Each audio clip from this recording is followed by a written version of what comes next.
ತಿಲಕ ಇಟ್ಕೊಂಡು ಉದ್ಘಾಟನೆ ಮಾಡಲಿ ಅಂತ ಭಾನು ಮುಸ್ತಫಾ ಅವರು ದಸರಾ ಉದ್ಘಾಟನೆ ಅವರಿಗೆ ತಲೆನೇ ಸರಿ ಇಲ್ಲ ಬಿ ಜೆ ಪಿಯವರಿಗೆ. ಅವ್ರು ತಿಲಕ ಇಟ್ಕೊಳ್ಳೋದು ಇದೆಲ್ಲ ಬಿ ಜೆ ಪಿಯವರು ಬರೀ ಡೋಂಗಿ. ಹೊರಗಡೆ ತಿಲಕ ಇಟ್ಕೊಳ್ತಾರೆ, ಮಾಡೋದೆಲ್ಲ ಹೊಲಸು ಕೆಲಸನೇ. ನೋಡಿ, ಯಾವಾಗಲೂ ಅಷ್ಟೇ ಇದಕ್ಕೆಲ್ಲ ಉತ್ತರ ಮಾನ್ಯ ಮುಖ್ಯಮಂತ್ರಿ ಕೊಟ್ಟಾರೆ, ಉಪಮುಖ್ಯಮಂತ್ರಿಗಳು ಕೊಟ್ಟಿದ್ದಾರೆ, ಎಲ್ಲರೂ ಕೊಟ್ಟಿದ್ದಾರೆ. ಬಿ ಜೆ ಪಿಯವರು ಯಾವತ್ತೂ ಕೂಡ ಮೊಸರಲ್ಲಿ ಕಲ್ಲು ಹುಡುಕಿ ಅವರಿಗೆ ಅಭ್ಯಾಸ ಆಗೋಗ್ಬಿಟ್ಟಿದೆ. ಏನಾದ್ರು ಧಾರ್ಮಿಕವಾಗಿ ಸಿಕ್ತು ಅಂದರೆ ಸಾಕು ಬೆಂಕಿ ಹೆಟ್ಟ ಕೆಲಸ. ಈ ಥರದ್ದು ಮಾಡಿ ಅವರಿಗಿದು ಇನ್ಮೇಲೆ ನಡೆಯಲ್ಲ, ನಮ್ಮ ದೇಶದಲ್ಲೂ ನಡೆಯಲ್ಲ. ಎಲ್ಲ ಥರ ಚೋರಿನೂ ಮಾಡಾಯಿತು.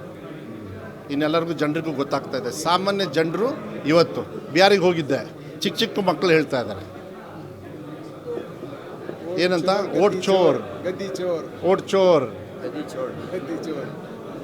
ಗದ್ದಿ ಚೋರ್. ಯಾರಿರೋದು ಗದ್ದಿಯಲ್ಲಿ? ಅದಕ್ಕೆ ನಾನು ಹೇಳೋದು, ಒಂದು ದಿವಸ ನಿಮಗೂ ಟೈಮ್ ಬರುತ್ತೆ, ಒಂದು ದಿವಸ ನಮಗೂ ಒಳ್ಳೆ ಟೈಮ್ ಬರುತ್ತೆ. Thank you sir.